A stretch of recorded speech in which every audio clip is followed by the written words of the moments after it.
கர்த்தருடைய நாமத்துக்கு மகிமை உண்டாகட்டும். இந்த 6வது மாதம் முதல் வாரத்திலும் கூட ஓய்வு நாளிலும் கர்த்தருடைய உயிர்த்தெழுந்த நாளிலும் கூட தேவனை நாம் ஆராதிக்கும்படியாக தேவன் கொடுத்த கிருபையை நாம் ஸ்தோத்திரிக்க வேண்டும். அநேக தடைகள், தடுமாற்றங்கள், குழப்பங்கள், கலக்கங்கள் நிறைந்த இந்த காலகட்டத்திலும் கூட நாம் வீடுகளிலிருந்து தேவனை ஆராதித்தாலும் உண்மையாய் ஆராதிக்கும் பொழுது முழு உள்ளத்தோடும் முழு பலத்தோடும் முழு ஆத்மாவோடும் நாம் தேவனை ஆராதிக்கின்ற போது நிச்சயமாய் வீடுகளிலே அவருடைய பிரசன்னத்தை நம்மால் முழுமையாக உணர முடியும். உண்மையாகவே நாம் தேவ சமூகத்தை தேடும் பொழுது அதனுடைய பிரதிபலனை நிச்சயமாய் பெற்றுக்கொள்ள முடியும். இந்த 6வது மாதம் முழுமையாக தேவன் உங்களை ஆசீர்வதிக்கும்படியாக, உங்கள் தேவைகளை தேவன் சந்திக்கும்படியாக, உலகத்தில் வந்திருக்கிற இந்த கொடூரமான நோயிலிருந்து தேவன் நம்மை காக்கும்படியாக நாம் தேவ சமூகத்தை நோக்கி ஜெபித்து நாம் ஆராதனைக்குள்ளே கடந்து போவோம். அன்பின் ஆண்டவரே, இந்த மனமகிழ்ச்சியான நாளுக்காக, உயிர்த்தெழுந்த உன்னதமான நாளுக்காக நன்றி செலுத்துகிறோம். இதில் பங்கேற்கின்ற ஒவ்வொரு தேவ பிள்ளைகளையும் ஒரு குடும்பங்களையும் ஆசீர்வதிக்கும்படியாக கடந்த 5 மாதங்கள் கிருபையாய் காத்து இந்த 6வது மாதம் இந்த நேரம் வரைக்கும் தாங்கி இந்த நாளிலும் உண்மை ஆராதிக்க கொடுத்த நேரத்துக்காக நன்றி செலுத்துகிறோம்.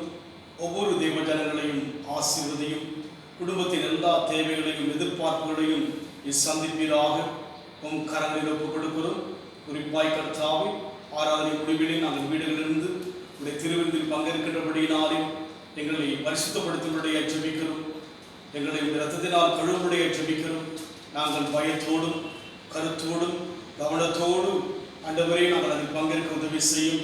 எங்கள் சிந்தனைகள் முழுமையாக உன்னுடைய ஆண்டவரே சமூகத்திலே ஆண்டவரே இழுத்துக்கொள்ளும்படியை ஜெபிக்கிறோம். எங்கள் சிந்தனைகள் முற்றிலுமாக உம்மை சிந்திக்கட்டும்.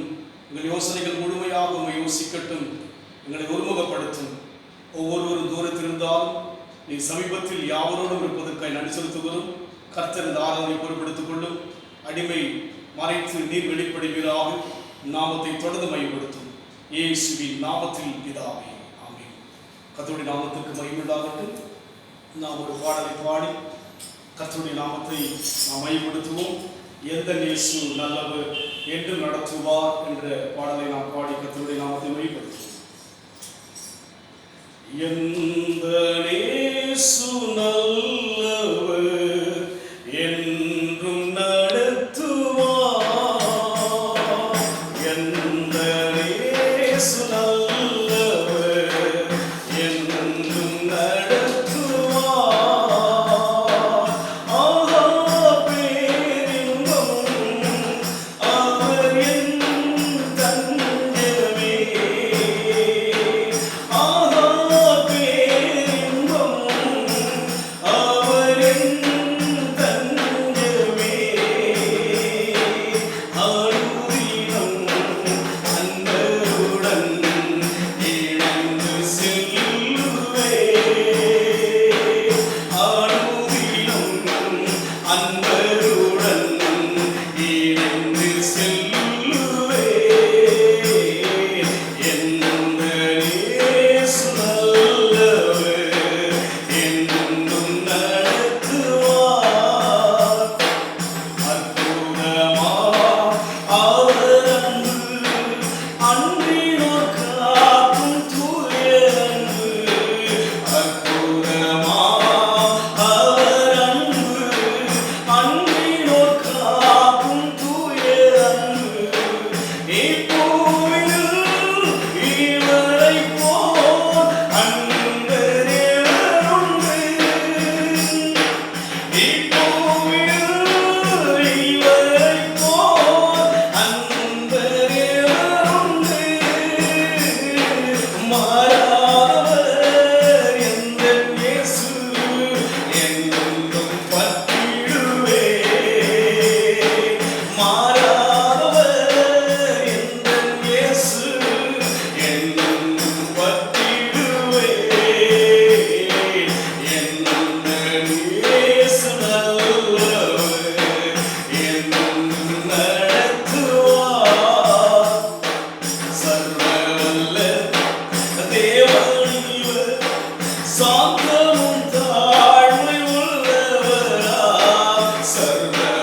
அனுதினம் இணைந்து செல்லுவேன் ஐயா. நீர் இல்லாமல் நான் எங்கும் செல்ல மாட்டேன். உம் சமூகம் எனக்கு முன்பாக செல்லும்படியாக, உம் சமூகம் எனக்கு முன்பாக கடந்து போகும்படியாக செபிக்கிறோம் ஐயா. எந்த நேசு நல்லவர், என்றும் நடத்துவார். இன்று மாத்திரமல்ல, நேற்று மாத்திரமல்ல, நாளை மாத்திரமல்ல, அவர் என்றென்று நடத்துகிற தேவன். அவர் என்றென்றைக்கும் சதா காலம் நம்முடைய தேவன். மரண பருந்தியம் நம்மை நடத்துகிற தேவனாய் இருக்கிறபடினாலே நீரின்றி எங்களுக்கு வாழ்வை இல்லை கர்த்தாவே. என்று நடத்தும்படியாக இந்த குடும்பங்களை ஒப்புக் கொடுக்கிறோம், எங்கள் பிள்ளைகளை ஒப்புக் கொடுக்கிறோம், எங்கள் வேலைகளை ஒப்புக் கொடுக்கிறோம், எங்கள் ஊழியர்களை ஒப்புக் கொடுக்கிறோம். நீ நடத்துகிறா. நீரின்றி எங்களால் வாழ முடியாது என்று சொல்லி நாம் ஒப்புக் கொடுப்போம். தேவ சமூகத்திலே நம்மை தாழ்த்துவோம். கர்த்தர் உயர்ந்தவராயிருந்து தாழ்மையுடன் நோக்கி பார்க்கிறபடினாலே நம்மை முழுமையாய் தாழ்த்து. இது 5 மாதம் கிருபையை காத்த தேவன் தாமே இந்த 6வது மாதமும் நம்மை காக்கும்படியா. உலகத்தை பார்க்கும்போது வேதனையான சமூகத்துக்குள்ளாக உலகம் இருப்பதை பார்க்க, ஆனாலும் கர்த்தர் நம்மை நடத்தும்படியா. நீர் தானே எங்களுக்கு வாழ்வு, நீரின்றி எங்களுக்கு வாழ்வே இல்லை கர்த்தாவே. நீரின்றி வாழ்வேது இறைவா, உம் நினைவின்றி மகிழ்வேது தேவா. நீரின்றி வாழ்வேது இறைவா, நினைவின்றி மகிழ்வேது தேவா. நீரின்றி வாழ்வேது இறைவா, நினைவின்றி மகிழ்வேது தேவா. உலகத்தில் நூறாண்டு நான் வாழ்ந்த போதும், உலகத்தில் நூறாண்டு நான் வாழ்ந்த போதும், உம் இல்லத்தில் வாழும் ஒரு நாளே போதும், உம் இல்லத்தில் வாழும் ஒரு நாளே போதும். நீரின்றி வாழ்வேது இறைவா, நினைவின்றி மகிழ்வேது தேவா. நீரின்றி வாழ்வேது இறைவா, நினைவின்றி மகிழ்வேது தேவா.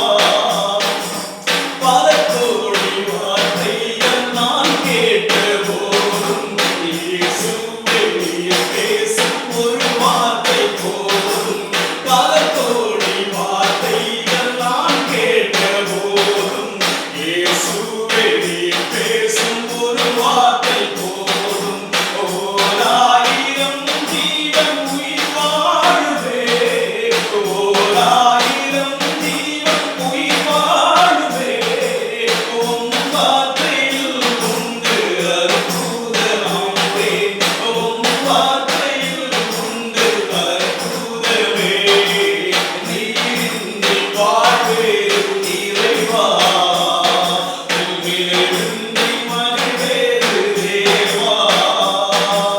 நீரின்றி வாழ்வேது இறைவா, நினைவின்றி மகிழ்வேது தேவா. கல்லுக்கு தேரை வைத்தவனே, அதற்குள்ளும் ஜீவனை தந்தவனே. கல்லுக்கு தேரை வைத்தவனே, அதற்குள்ளும் ஜீவனை தந்தவனே. உம்மையன்றி அணுவேறும் அசையாதையா, உம்மையன்றி அணுவேறும் அசையாதையா.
அருள் செய்வார் என்று நாங்கள் பார்க்கிறவனமாக மகிழ்ச்சியோடு ஆராதிக்கின்ற தேவ ஜனங்களுக்காக நன்றி செலுத்துகிறோம்.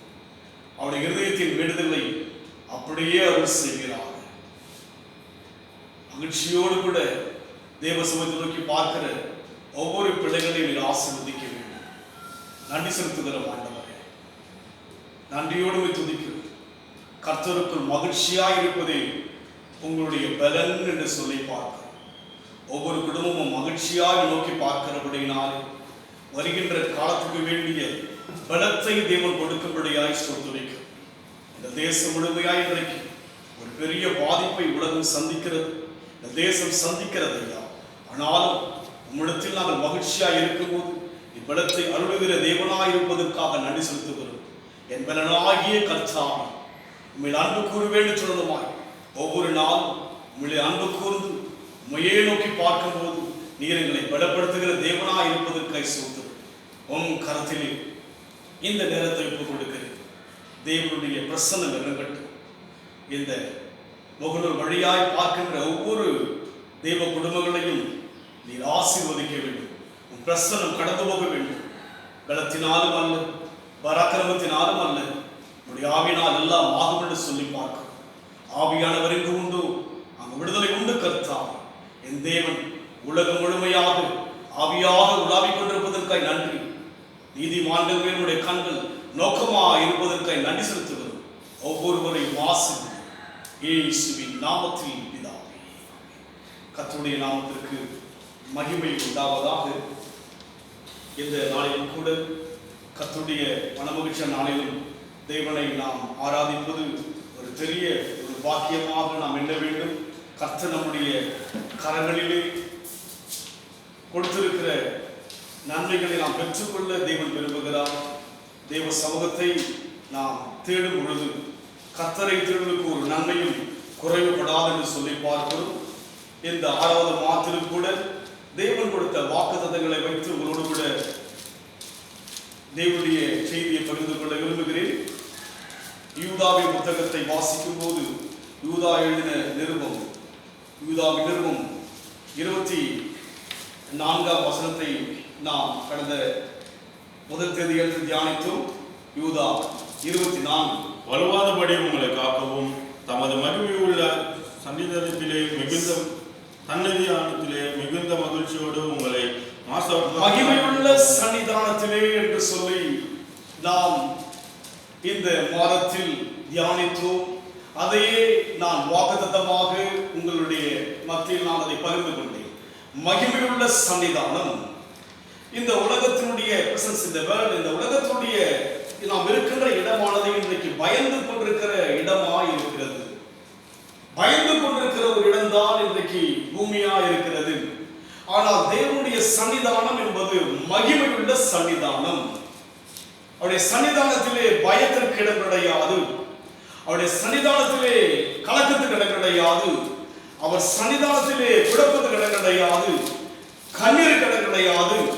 அவர் சன்னிதானத்தை குறித்து வெளிப்படுத்தின விசேஷத்தில் நாம் வாசித்து பார்க்கும்போது அங்கே அவருடைய காரியங்களுக்கு சொல்லப்பட நாம் பார்க்க முடியும். ஆனால் நாம் அதை தியானிக்காதபடிக்கு இன்றைக்கு நம்முடைய வாழ்வு முழுமையாக உலகத்தில் வாழ்கிற நாம் உலகத்தை பார்க்க வேண்டியவர்களாக இருக்கிறோம். ஆனால் உலகத்தில் பூமியில் என்ன என்பதை குறித்து வேதம் அநேக காரியங்களை விளக்கியிருக்கிறது. அதிலே ஒரு சில காரியங்களை நான் உங்களோடு பகிர்ந்து கொள்ளும்படியாக விரும்புகின்றேன்.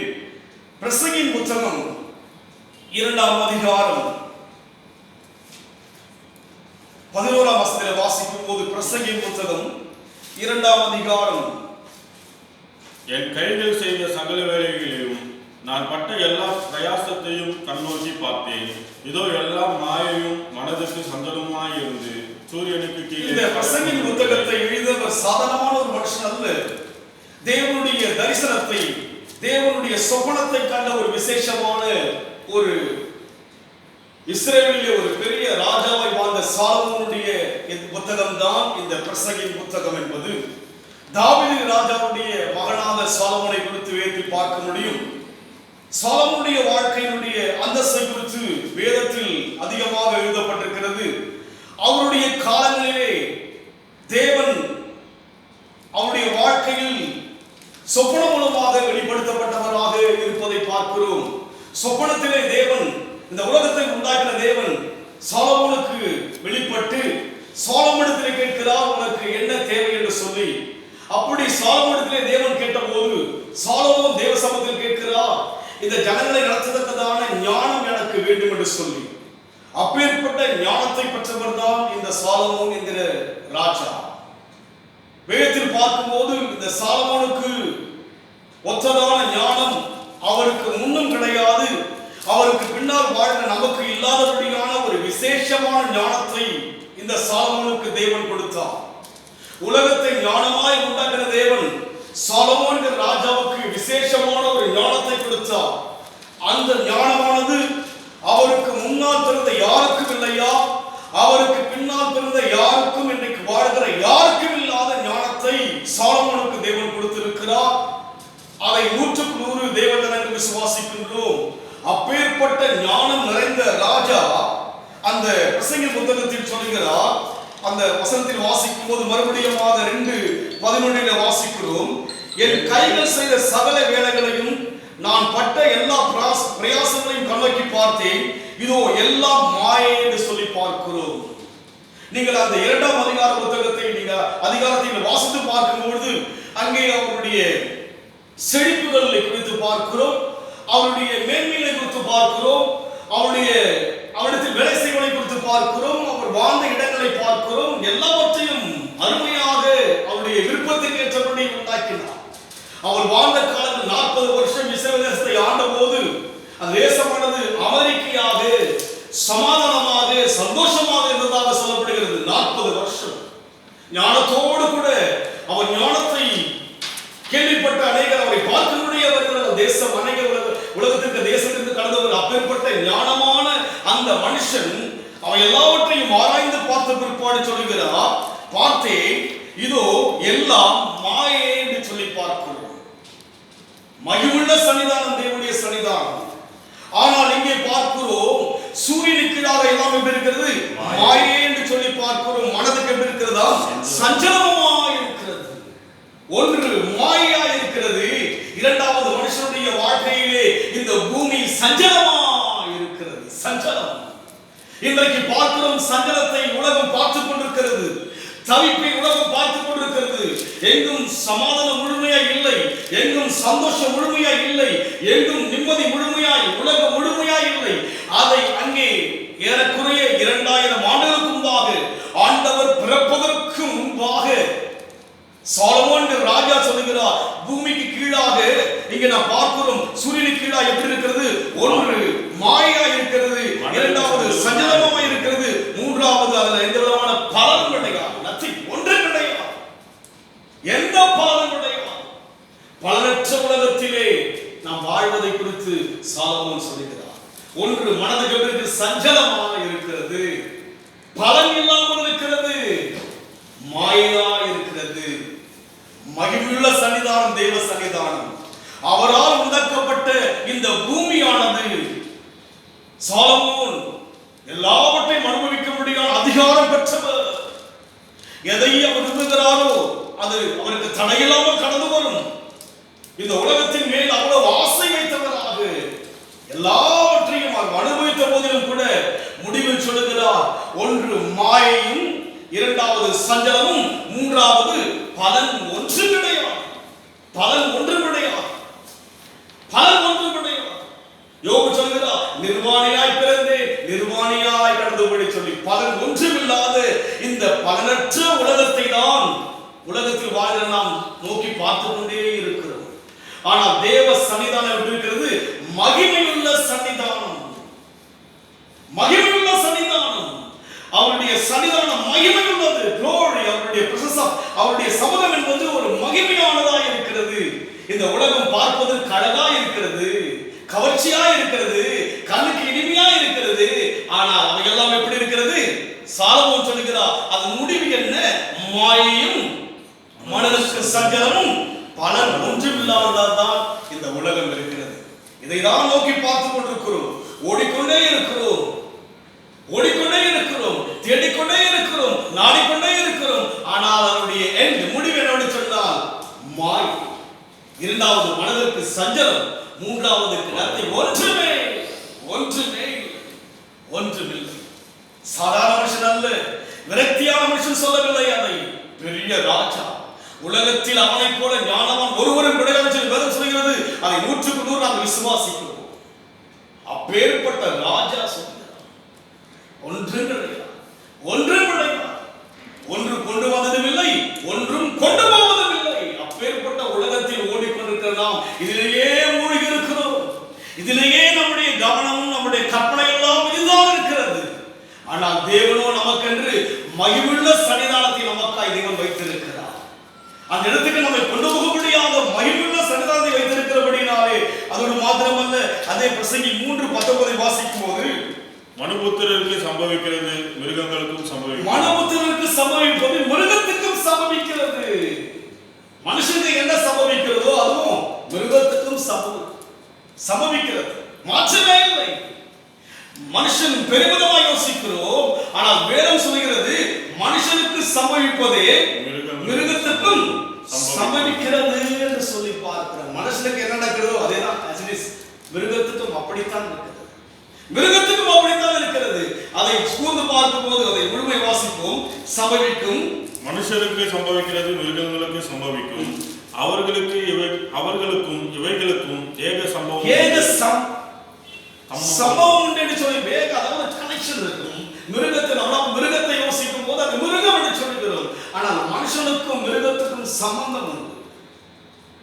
மனுஷனுக்கு என்ன சம்பவிக்கிறதோ அதே விதமாக தான் மிருகத்துக்கும் சம்பவிக்கிறது. அதை இங்கே பார்க்கும் போது சம்பவிக்கிறது போல அவர்களும் சாகிறார்கள். இவைகள் சாகிறது போலவே அவர்களும் சாகிறார்கள். ஜீவனுக்கெல்லாம் சுவாசம் ஒன்று, ஜீவனுக்கெல்லாம் சுவாசம் ஒன்றுதான். ஜீவனுக்கெல்லாம் சுவாசம் ஒன்றுதான். மிருகத்துக்கும் சுவாசத்தை கொடுத்திருக்கிறார், மனுஷனுக்கும் சுவாசத்தை கொடுத்திருக்கிறார். ஒன்றே மிருகத்தை பார்க்கிற மனுஷன் மேன்மையுள்ளவன் அல்ல, எல்லாம் முடிச்சு எவ்வளவு ஞானத்தோடு கூட யோசித்து பார்த்திருக்கிறார். அந்தஸ்தையெல்லாம் யோசித்து அந்தஸ்தினால் எல்லாவற்றையும் வாக்குறும்படியான அனுபவத்தில் இருந்த போதிலும் கூட அங்கே சொல்லப்பட்டிருக்கிறதை பார்க்கும் போது மனுஷனுக்கு மிருகத்தை பார்க்கிற மனுஷன் மேன்மையுள்ளவன் அல்ல, எல்லாம் மாயை. ஆராய்ந்து பார்த்தான். ஞானம் நிறைந்த ஒரு மனுஷன் அவர். தேவனால் உலகத்தில் யாரும் பெறக்கூடாத ஞானத்தை பெற்ற அந்த சாலமோன் முடிவின் உச்சத்தில் வரும்போது சொல்லுகிறார், எல்லாமே ஒன்றுதான். அங்கே பார்க்கிறோம், மிருகத்தை பார்க்கிற மனுஷன் மேன்மையுள்ளவன் அல்ல, எல்லாமே மாயை.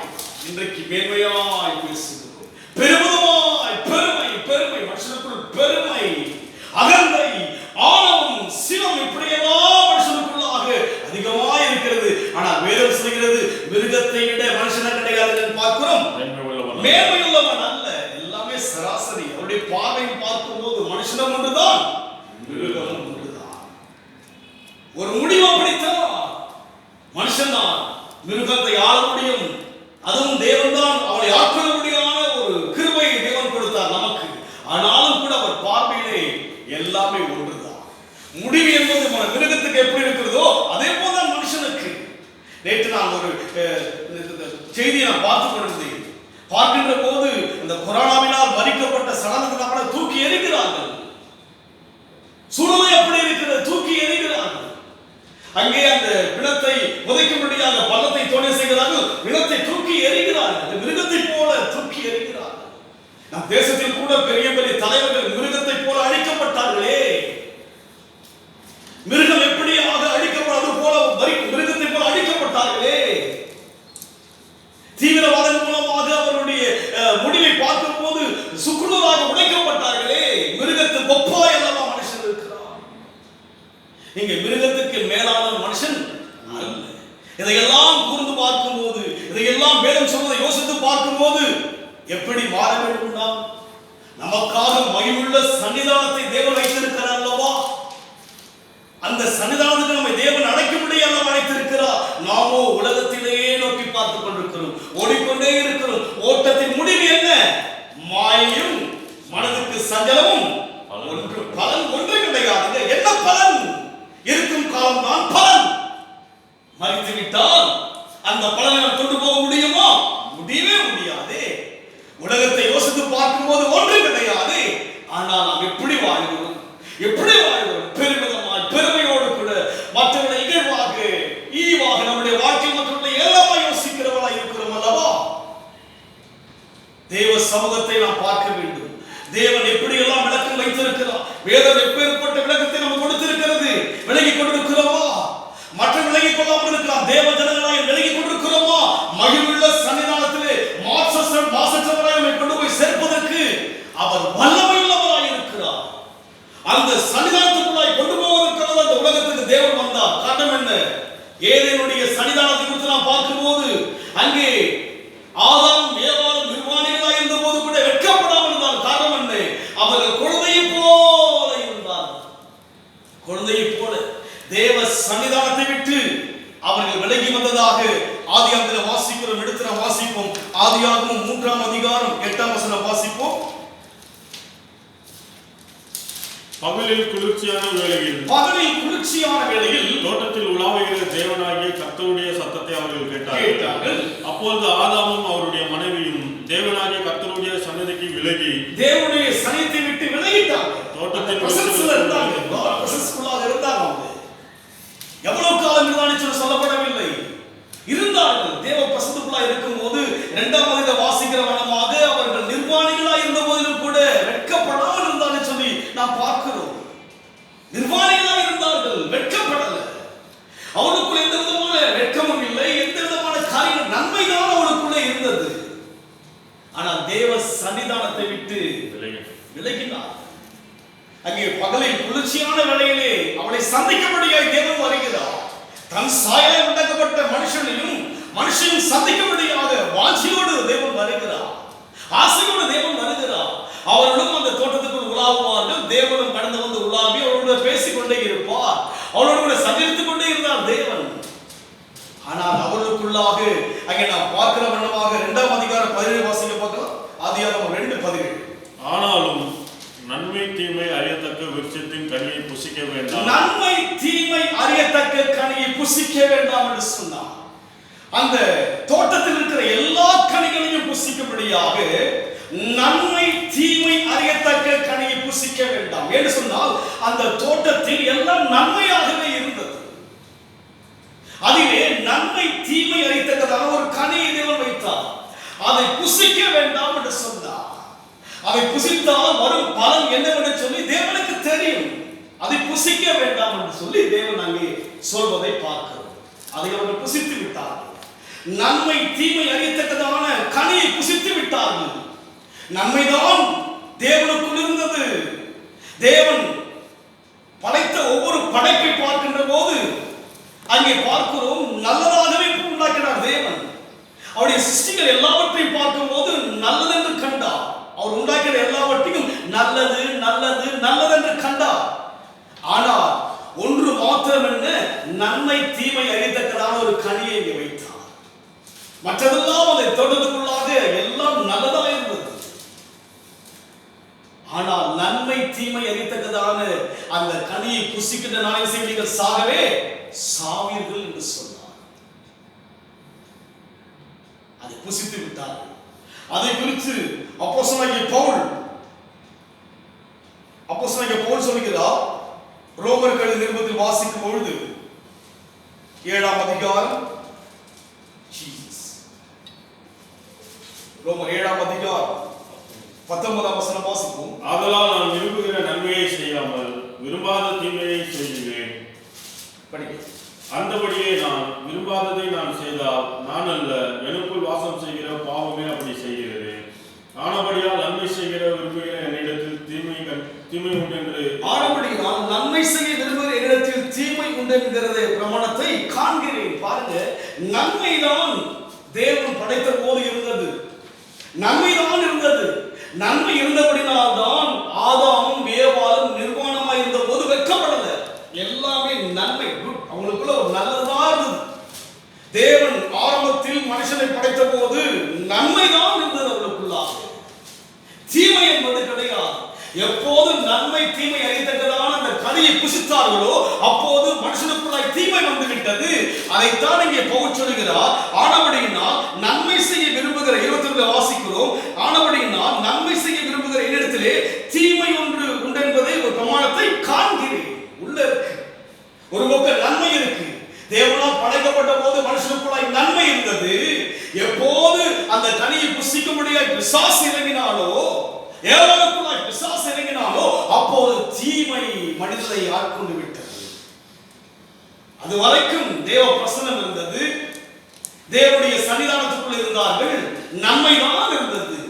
ஆனால் அந்த தீமை என்கிற நன்மை தீமை என்கிற அந்த கனியை புசித்த போது தீமை அவளை ஆட்கொள்ள ஆரம்பித்து விட்டது. தீமை அவளை ஆட்கொண்டபடியினாலே ஆதாமுக்கும் ஏவாளுக்கும் பிறந்த பிள்ளைகளை குறித்து நாம் பார்க்கும்போது ஆதியாகமம் 4ஆம் அதிகாரம் 8 வாசிப்போம். ஆதியாகமம் 4ஆம் அதிகாரம் 8 வாசிக்கும் போது,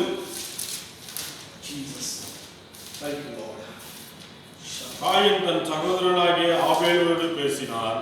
அவர்கள் வயல்வெளியிலே இருக்கும் சமயத்திலே காயின் தன் சகோதரனாகிய ஆபேலுக்கு விரோதமாய் எழும்பி அவனை கொலை செய்தான். காயின் தன் சகோதரனை கொலை செய்தான் என்று சொல்லி ஆதியாகமம் 4:8 நாம் பார்க்கின்றோம்.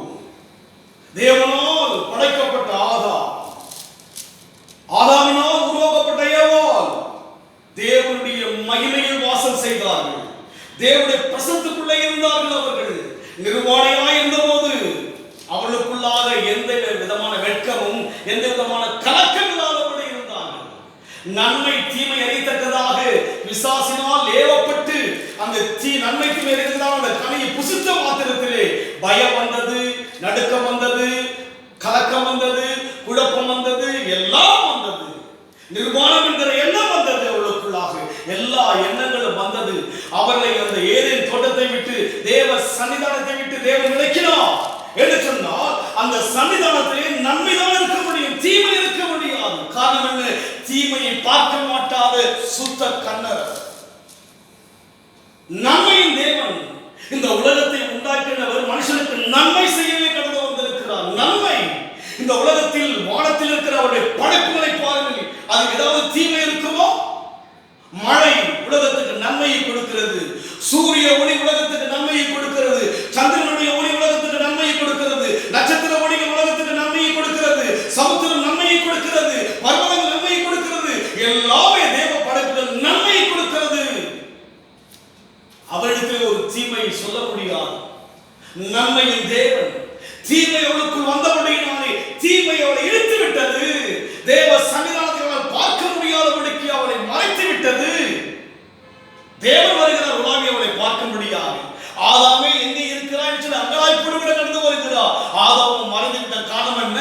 நன்மையும் இருந்தது, அதோடு கூட தீமை என்கிற அந்த கனி இரண்டுமே புசித்தபடுகிறார். தீமை அவனை அதிகமாய் ஆட்கொண்டது. அந்த தீமை ஆட்கொண்டு அந்த தீமை நிறுத்தினாலே அவளுக்குள்ளாக காயினும் ஆபேலும் அங்கே பிறக்கப்பட்ட முதல் முறையே கொலை. இன்றைக்கு எவ்வளவு கொலைகளை பார்க்கிறோம். முதல் முறையே கொலை. இன்றைக்கு உலகம் முழுமையே எவ்வளவு கொலைகளை பார்க்கிறோம். அன்றைக்கு படைத்த படைப்பு, தேவனால் படைக்கப்பட்ட ஆதாமினால் படைக்கப்பட்ட ஏவாளுக்கு பிறந்த பிள்ளைகள் முதலாவது கொலை. தீமையினுடைய அந்த உச்சம் எப்படி இருப்பதை பார்க்கிறோம். தீமையின் ஆக்ரோஷத்தை பார்க்கிறோம் அல்லவா? யோசித்து பாருங்கள். தீமை எங்கே ஆரம்பித்தது? ஏதேன் தோட்டத்தை விட்டு வெளியே வந்த ஆரம்பத்திலே ஆரம்பித்து விட்டது. அது பலகி பெருகிறது போல தீமை பலகி பெருக ஆரம்பித்தபடினால்தான் இங்கே பவுல் சொல்லுகிறார், அங்கே சொல்லப்பட்ட வண்ணமாக ஆனபடியினால் நன்மை செய்கிற விரும்புகிற இடத்திலே தீமை என்கிற ஒரு பிரமாணத்தை காண்கிறது. நமக்குள்ள நன்மை இருக்கு, அதை விட தீமை தான் இருக்கு. தீமை செய்தவங்க யாருமே இருக்க மாட்டாங்க. எல்லாருக்கும் தீமை இருக்கிறது. எனக்குள் நன்மை விட தீமை தான் அதிகமாக இருக்கிறது. தீங்கு செய்வதுதான் என்னமாக இருக்கிறது, பொறாமைப்படுவது என்னமாக இருக்கிறது, அகமைப்படுவது என்னமாக இருக்கிறது, மற்றவரை அவசரமாக எண்ணுவது என்னமாக இருக்கிறது. தீமை அதிகமாக இருக்கிறது. ரெண்டு பிரமாணம் இருக்கிறது. நன்மை என்ற பிரமாணம் ஏதேன் தோட்டத்தில் இருந்தது. அவர்கள் நிர்வாணமாய் இருப்பதை வெட்கப்படவே இல்லை. நன்மை மாத்திரம் உண்டு. குழந்தையை போல இருந்தாங்க. எப்போது அந்த நன்மை தீமை எரித்தக்கதான கனியை புசித்தார்களோ அவளுக்குள்ளே நன்மையோடு கூட என்ன பிரமாணம் வந்தது? தீமை என்ற பிரமாணம் வந்து விட்டது. போராடினார். பவுல் சொல்கிறார், எவ்வளவு ஒரு ஓப்பனான பாருங்கள். திறக்கப்பட்ட ஒரு இதயம் நல்லவன் சொல்ல வேண்டும். எனக்கு நல்லதும் இருக்கிறது, தீமையும் இருக்கிறது. அதை விட தீமை அதிகமாக உண்டு என்பதை இப்பிரமாணத்தில் காண்கிறேன், உள்ளான மனுஷனுக்கு ஏற்றபடி தேவனுடைய நியாய பிரமாணத்தின் மேல் பிரியமாயிருக்கிறேன். ஆகிலும் என் மனதின் பிரமாணத்தில் விரோதமாய் போராடுகிற வேறொரு பிரமாணத்தை என் அவைகளில் இருக்க காண்கிறேன். அதை என் அவைகளில் உண்டாயிருக்கிற பாவ பிரமாணத்துக்கு என்னை சிறையாக்கிக் கொள்கிறது. தீமை உள்ள நமக்குள்ளாக நன்மையை விட தீமை உள்ள இருக்கிறது. இன்னைக்கு மனுஷனால் உண்டாக்கப்பட்ட நன்மையான அநேக பொருட்களை பார்க்கிறோம் அல்லவா, அது தீமையும் இருக்கிறது. நீங்க பாருங்க, இன்னைக்கு அநேக மொபைல் எல்லாம் அல்ல, நன்மையும் இருக்கிறது, அதிலே தீமையும். மனுஷனுடைய கரங்களிலே நன்மை இருக்கும், தீமையும் இருக்கும். ஆனா தேவன் அப்பேற்பட்டவர் அல்ல, அவரிடத்துல எல்லாம் நன்மையாகவே இருக்கும். முழுமை நன்மையானதுதான் தேவ சமூகத்திலே. மனுஷனுடைய கரங்களிலே நன்மையும் இருக்கிறது, தீமையும் இருக்கிறது. தீமை செய்யாத ஒருவரும் இந்த உலகத்தில் பார்த்திருக்க முடியாது. ஆரம்பமே தீமை உட்பிரவேசித்தபடியினாலே சொந்த சகோதரனை காயின் ஆபேலை கொலை செய்வதை பார்க்கிறோம். எவ்வளவு ஒரு வேதனையான ஒரு காரியம். தீமை அவனை ஆட்கொண்டது. இன்றைக்கு மனுஷனுக்குள்ளாக நன்மையும் இருக்கிறது, தீமையும் இருக்கிறது. நாம் நன்மையை மேற்கொள்ள முடிகிறதா, தீமையை மேற்கொள்ள முடிகிறதா? முடியவில்லையே, தடுமாறுகிறோம். தீமைதான் அதிகரித்துக் கொண்டிருக்கிறது, தீமைதான் அதிகரித்துக் கொண்டிருக்கிறது. நம் வாழ்க்கையில் நன்மை செய்ய யோசித்தாலும் கூட நன்மை நம்மால் முழுமையை செய்ய முடியவில்லை. அதைத்தான் சொல்ல, நன்மை செய்வதிலே சோர்ந்து போகாது என்று சொல்லி வேதம் சொல்லுகிறது. நன்மையும் இருக்கிறது, தீமையும் இருக்கிறபடினாலே அங்கே நான் பார்க்கிற வண்ணமாக அதை மாற்றும்படியாக தேவன் விரும்புகிறார். நன்மை 7ஆம் அதிகாரம் 21 வாசிங்க.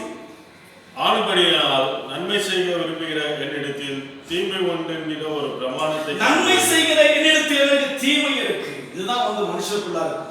முழுமையாக எந்த மனுஷன்கிட்டையும் நன்மையை பார்க்கவே முடியாது. இந்த உலகத்தில் மனுஷன் மூலமாக தீமைகள் தான் அதிகரித்தது.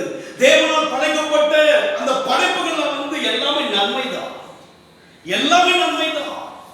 சமுத்திரத்தை தேவன் உண்டாக்கினார், அது நன்மை இருக்கிறது. அதை மனுஷன் தீமையாய் மாற்றிவிட்டான். சந்திரனை உண்டாக்கினார், அது நன்மை இருக்கிறது. மனுஷன் தீமையை மாற்றிவிட்டான். வானத்திலே கடந்து போய் தீமையை மாற்றிக் கொண்டிருக்கிறபடினால் தான் இன்றைக்கு பார்க்கிறோம் வித்தியாசமான அனுபவங்களை உலகம் பார்க்கிறது. நோயினுடைய காரியம் எதற்காக? மனுஷனுடைய நன்மை இருந்த அவனுக்குள்ள தீமை இருந்தபடினால் தான் இந்த உலகத்தில் தீமை வருகிறது. தேவனுடைய கரத்தில் யாருக்கும் தீமை வரவே வராது. தேவன் யாரையும் அழிக்கவோ தீமை செய்ய விரும்புகிறவர் அல்ல, அவன் நன்மை செய்கிறவராய் இருக்கிறபடினாலே நாம் தொடர்ந்து அந்த நன்மையின் தேவனை நாம் தியானிக்கும்படியாக அப்போஸ்தலர் புத்தகத்தை வாசிப்போம். 10:38 வாசிப்போம். அப்போஸ்தலர் 10:38.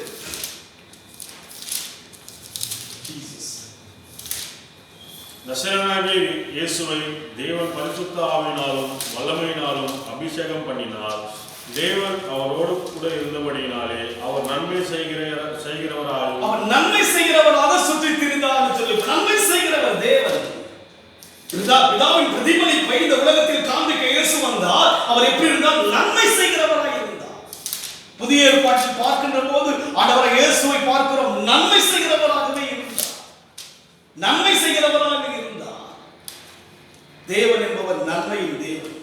இந்த உலகத்தில் மனுஷனுக்குள்ளாக தான் நன்மையும் இருக்கும், தீமையும் இருக்கும். ஆனால் தேவ சமூகத்தில் என்ன கிடையாது? தீமை என்பதை கிடையவே கிடையாது. தேவ சமூகத்திலே தீமை என்பதை பார்க்க முடியாது. இந்த உலகத்துக்கு தேவன் மனுஷனை அவர் சாய உலகப்பட்ட உலகத்தில் இருக்கிற எல்லா மனுஷனுக்கு நன்மை செய்தால் தேவன் திட்டம் வைத்தார். அந்த கனியை புசிக்க வேண்டாம். எந்த கனியை? நன்மை தீமை அறிவிக்கத்ததான கனியை நீங்கள் புசிக்க வேண்டாம். புசிக்கிற நாளிலே சாகவே சாக முடியாத மனுஷனுடைய வாழ்க்கை வந்துவிட்டது. சாகப்பட்ட நான் செத்து விட்டால் எனக்கென்று ஒரு மகிமுள்ள சன்னிதானத்தை கர்த்தர் வைத்திருக்கிறார். மகிமுள்ள சன்னிதானம். சாலமோன் சொல்கிற வண்ணமாக இந்த சூரியனுக்கு இழப்பு எப்படி இருக்கிறது? மாயா இருக்கிறது, மனதுக்கு சஞ்சலமாய் இருக்கிறது, பலன் ஒன்றும் கிடையாது. இந்த சூரியனுக்கு கீழாய் பார்க்க எதிலும் பலன் கிடையாது. சூரியனுக்கு மேலாக வானாதி வானம் கொள்ளாத மகிமுள்ள சன்னிதானத்திலே எல்லா பலனும் இருக்கிறது. இங்கே ஒருவேளை 100 வருஷங்கள் வாழலாம், ஆனால் அங்கே நமக்காக 1000 வருஷங்கள் வாழ முடியாத ஒரு சன்னிதானமாய் தேவன் வைத்திருக்கிறார். இன்றைக்கு பாருங்கள், இந்த கொள்ளை நோயானது 60 வயது 17 வயதான பிள்ளைகள் மரிப்பதை பார்க்கிறோம். வேதனை. யோசித்தார்கள், வயதானவர்கள் தான் மரிப்பாடு சொல்லி அல்ல, வாலிபர்கள் மரிப்பதை பார்க்கிறோம். 24 ஒரு மரணம். தேவ சமூகத்தில் 1000 வருஷம் சன்னிதானத்திலே, 1000 வருஷம் சன்னிதானத்திலே துன்பம் இல்லாத, துயரம் இல்லாத, சஞ்சலம் இல்லாத, தவிப்பு இல்லாத, வேதனை இல்லாத, வெட்கம் இல்லாத, துக்கம் இல்லாத ஒரு சன்னிதானம் தான் தேவனுடைய சன்னிதானம். அது மகிமுள்ள சன்னிதானம். ஆரம்பத்தில் மகிமுள்ள சன்னிதானத்தில் மனுஷன் இருந்தான். மகிமுள்ள சன்னிதானத்திலே மனுஷன் இருந்த போது அவன் நிர்வாணமாய் இருப்பதை குறித்து வெட்கப்படவில்லையே. இன்றைக்கு வெட்கப்படுகிறோம். மனுஷனுக்கு மனுஷன் வெட்கப்படுகிறோம். ராஜ்யத்துக்கு ராஜ்யம் வெட்கப்படுகிறது. தேசத்துக்கு தேசம் வெட்கப்படுகிறார்கள். ஆனால் அன்றைக்கோ நிர்வாணமாய் இருந்த போதிலும் அவர்கள் வெட்கப்படவில்லை. காரணம் என்ன? தேவனுடைய பிரசன்ஸ், தேவனுடைய சன்னிதானத்துக்குள் இருந்தார்கள். அது போல தேவன் மகிமுள்ள சன்னிதானத்தில் நம்மை கொண்டு போய் சேர்ப்பதற்கு அவர் எப்படி இருக்கிறார்? வல்லமை உள்ளவராய் இருக்கிறார். மாசற்றவராய் கொண்டு போய் சேர்ப்பதற்கு. அதுதான் தேவனுடைய திட்டம். இந்த உலகத்தில் தேவன் வந்தது மதத்தை பரப்பதற்காக அல்ல. கிறிஸ்தவங்களது மதம் அல்ல. உலகத்தில் இருக்கிற எல்லா மக்களும் அந்த சன்னிதானத்திலே கடந்து. காரணம் என்ன? எல்லா மக்களும் அவரால் உண்டாக்கப்பட்டவர்கள். பூமியும் அதன் குடிகளும் யாருடையது? கர்த்தருடையது. கர்த்தருடையது. வானம் அவருக்கு சிங்காசனம், பூமி அவருக்கு பாதபடி. எல்லா தேவனுக்கும்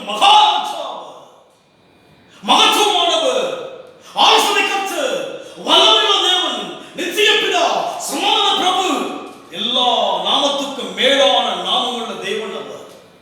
அந்த மகிமுள்ள சன்னிதானத்தை சேர்க்கும்படியாக தான் தேவன் மனுஷனாய் உலகத்துக்கு வந்தார். கிறிஸ்துவ மதத்தை போதிப்பதற்காய் வரவில்லை அவர். கிறிஸ்துவ மதத்தை மாற்றுவதற்காய் வரவில்லை அவர். மகிமுள்ள சன்னிதானத்திலே அன்றைக்கு உலகத்தை உண்டாக்கின போது மனுஷனோடு கூட இருந்த தேவன், அந்த இடம் மகிமையா இருந்தது. அந்த தோட்டம் மகிமையா இருந்தது. எந்த பயமும் இல்லாமல் இருந்தார்கள். எந்த பயமும் கிடையாது. பாம்போடு கூட பேசும்படியாகதான் அந்த ஸ்திரீ இருக்கிறார் சொல்லி பார்க்கிறோம். சர்ப்பத்தோடு கூட ஏவாள் பேசினதாக வேதம் சொல்லுகிறது. பயம் இல்லை. சர்ப்பத்தை கண்டு பயமில்லாத சன்னிதானம் தான் தேவ சன்னிதானம். இன்றைக்கு தேவ ஆவியானவர் எங்கெல்லாம் இருக்கிறாரோ அங்கே பயமே இருக்காது.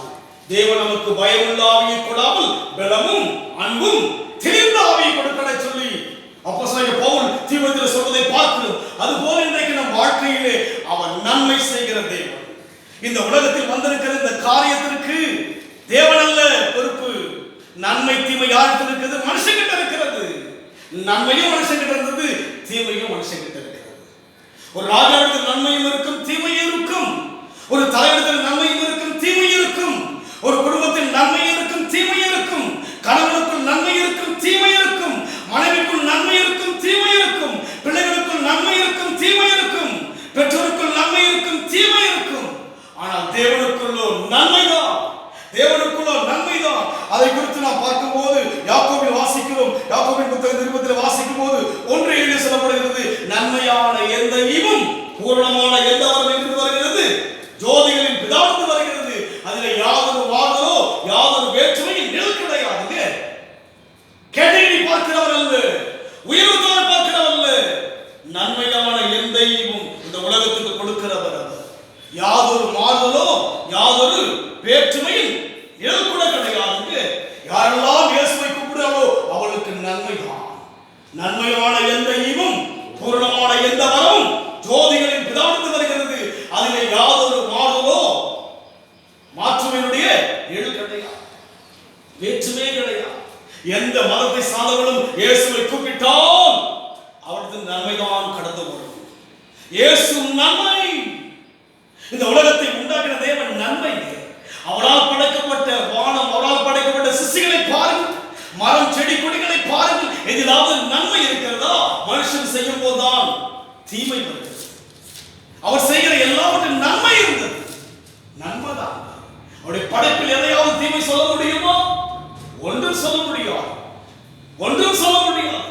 புசிக்கிறவா எல்லாம் அவரால் நன்மையின் தேவன். நன்மையினால் இந்த உலகத்தை உண்டாக்கினார். அதனால்தான் அவர் நன்மையான அந்த மகிமுள்ள சன்னிதானத்தில் சேர்க்கும்படியாகதான் அவர் பிரயாசப்படுகிறவராய் இருக்கிறார். அதனால் உலகத்தில் இருக்கிற எல்லா காரியங்களும் சாலமோன் சொல்லுகிற வண்ணமாக சூரியனுக்கு எல்லாம் இருக்கிறது. மாயும் மனதிற்கு சஞ்சலமும் ஒன்றுமில்லை. ஒன்றும் கிடையாது. கூர்ந்து பார்த்தால் ஒன்று கிடையாது.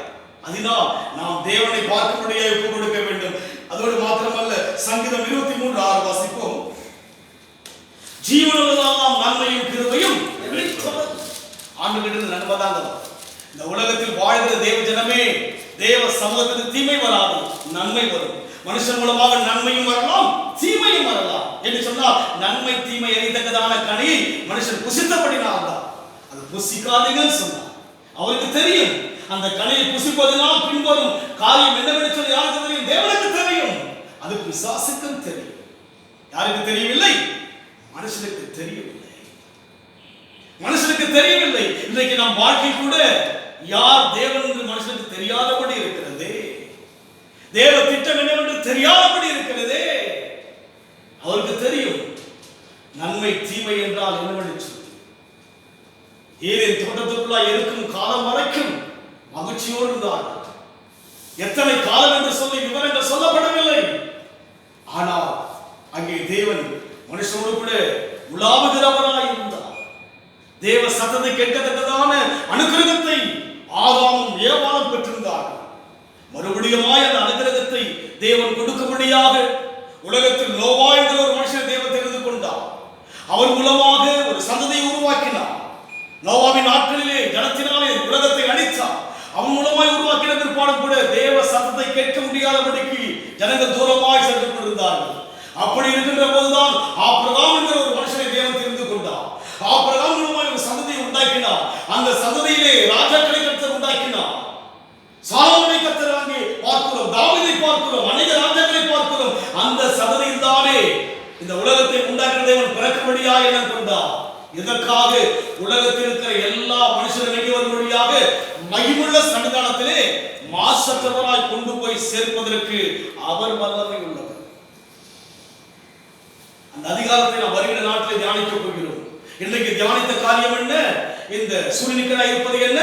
மாயை. புரிஞ்சுக்கங்க, மாயை.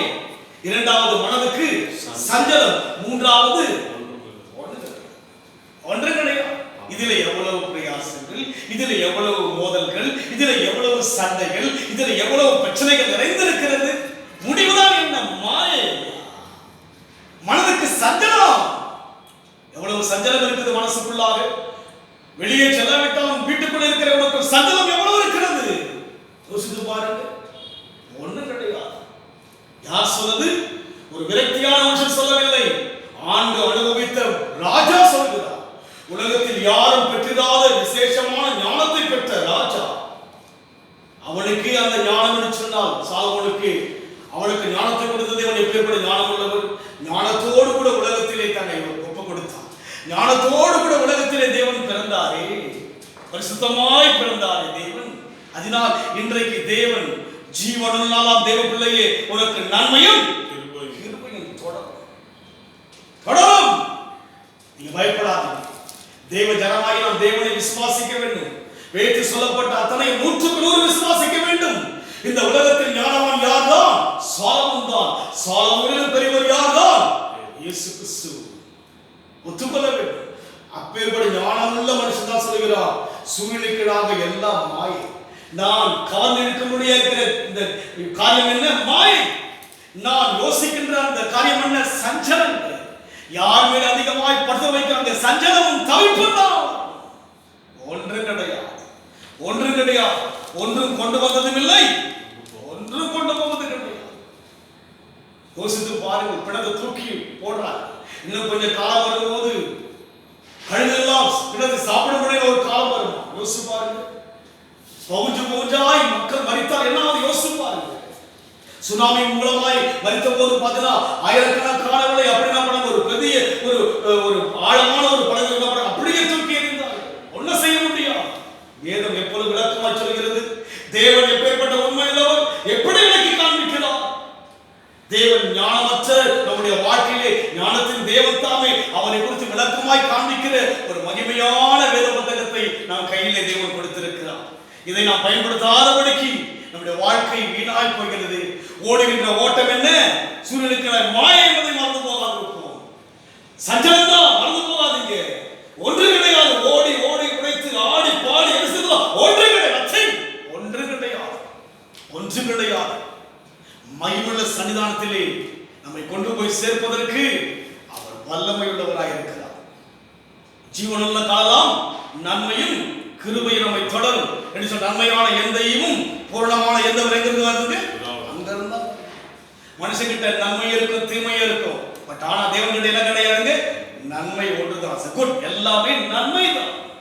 தேவன்கிட்ட மாற்றமே கிடையாது.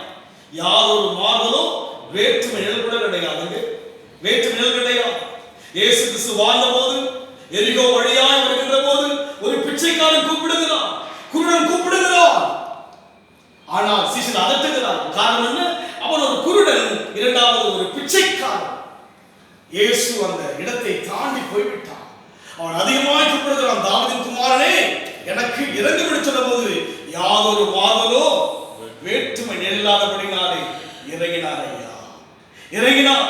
இன்றைக்கு உலகத்தில் இருக்கிற தேவ ஜனங்களுக்கு மாத்திரமல்ல, உலகத்தில் யாரெல்லாம் கூப்பிடுகிறாரோ யாதொரு மாறுதலோ வேற்றுமை இல்லாமல் இயேசுவின் நாமத்தை யார் கூப்பிட்டாலும், எந்த மதத்தார் கூப்பிட்டாலும், எந்த நபர் கூப்பிட்டாலும், எப்பேற்பட்ட ஒரு பாவியாய் இருந்தாலும் கூப்பிட்டாலும் நன்மைக்காய் இறங்குகிறவராய் இருக்கிறார். கடைசி நொடியிலே 2 கல்வனுக்கு முன்பாக தேவன் தொங்கிக் கொண்டிருக்கிறார். ஜீவனை விட வேண்டிய நேரம் வருகிறது. கடைசி நொடியிலே ஒரு கல்வன் சொல்லுகிறான், ஆண்டவரே இன்றைக்கு என்னை நினைத்தருளும் என்று சொன்ன போது, என்னை பரதேசி நினைத்தருளும் என்று சொன்ன போது, இன்றைக்கு என்னோட கூட பரதேசில் இருப்பா என்று சொன்னார் அல்லவா? வேற்றுமையில் கடைசி நேரத்தில் கூட கிடையாதுங்க. கடைசி நொடி, ஜீவன் விடுகின்ற கடைசி நொடியிலே 2 கல்வனை ஒருவன் கூப்பிடுகிறான், இயேசுவை கூப்பிடுகிறான். வேற்றுமை பார்த்தாரா? ஜீவன் போக போகிறது. வேற்றுமை பார்த்தாரா? நீ கல்வன், நீ கொலைக்குரியவன், நீ உன்னுடைய வாழ்க்கை மரணத்தினுடைய சம்பவத்தின் மூலமாய் நடந்து குறிவிட்டு யோசித்தாரா? கூப்பிட்ட உடனே இன்றைக்கு என்னோடு கூட பரதேசிலே தங்கியிருப்பா. ஜீவன் போகும்போது கூட நன்மை தேவனை நாம் ஆராதிக்கின்றோம். யாருக்கும் வேற்றுமை பார்க்காதவர் யாரா இருந்தாலும் கூப்பிடலாம். இந்த ஆபத்து காலத்திலே அவரை கூப்பிடுவதற்கான ஒரு நேரம் வந்து விட்டது. இந்த கடைசி காலத்திலே இயேசுவின் நாமத்தை கூப்பிடத்தக்கதான ஒரு காலம் வந்து விட்டது. இனி காலம் செல்லாது, இனி காலம் செல்லாது. இந்த உலகத்தில் யார் ஒருவர்கள் இயேசுவை கூப்பிடுகிறாரோ அத்தனை பேருக்கும் அவர் நன்மை செய்கிறவராக இருக்கிறார். யோசிக்கவே மாட்டார். இத்தனை காலங்களை மறுதலித்தாயே, இத்தனை காலங்களை தேடவில்லை என்று யோசிக்க மாட்டார். உடனே இறங்குகிற நன்மையின் தேவன் அவர்.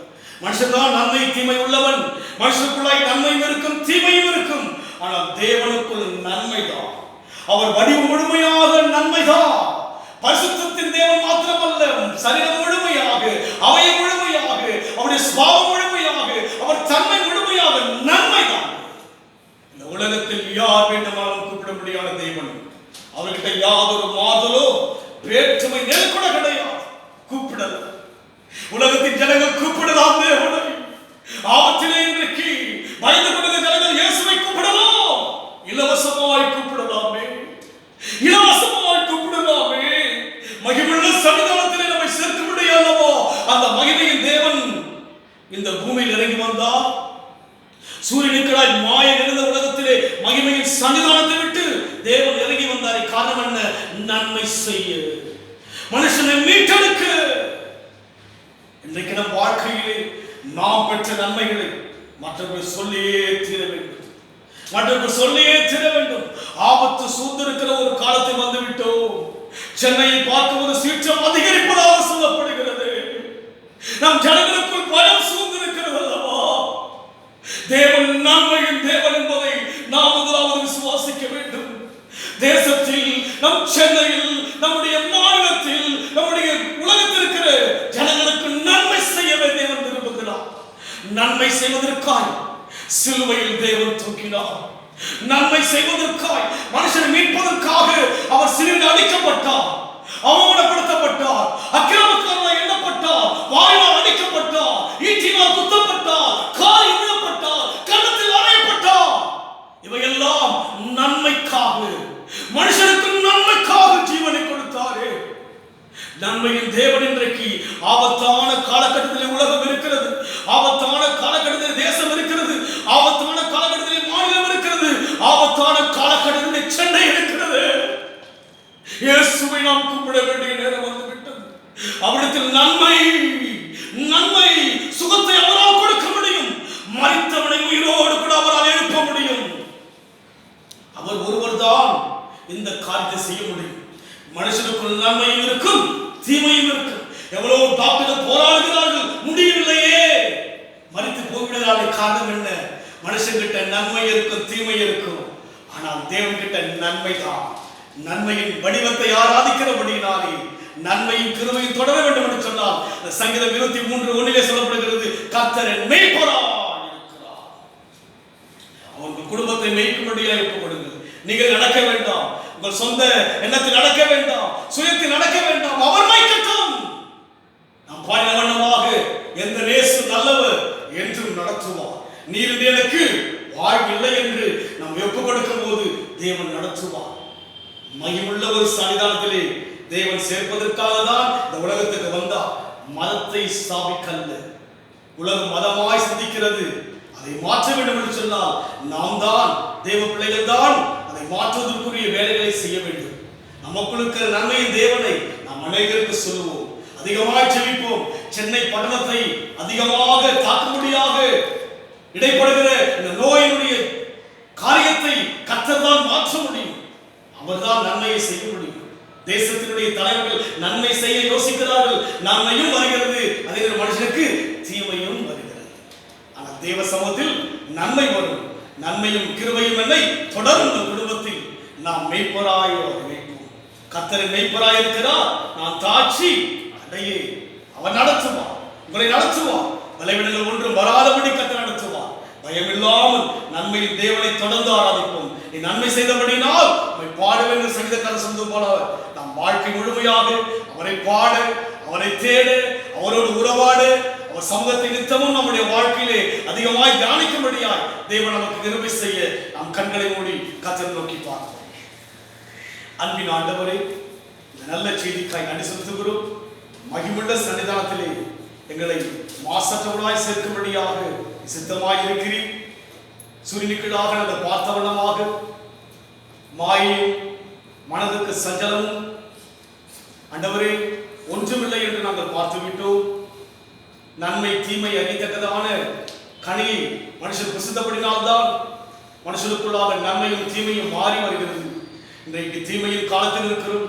நன்மை செய்கிற தெய்வத்தை யாரெல்லாம் கூப்பிடுகிறாரோ அவளுக்கு நிச்சயம் நன்மையும் கிருபையும் தொடரும். ஐயா, நாங்கள் தெய்வத்தை நோக்கி பார்க்கிறபடினாலே நன்மையும் கிருபையும் எங்கள் குடும்பங்களை தொடரும். இயேசுவின் நாமத்தில் பிதா.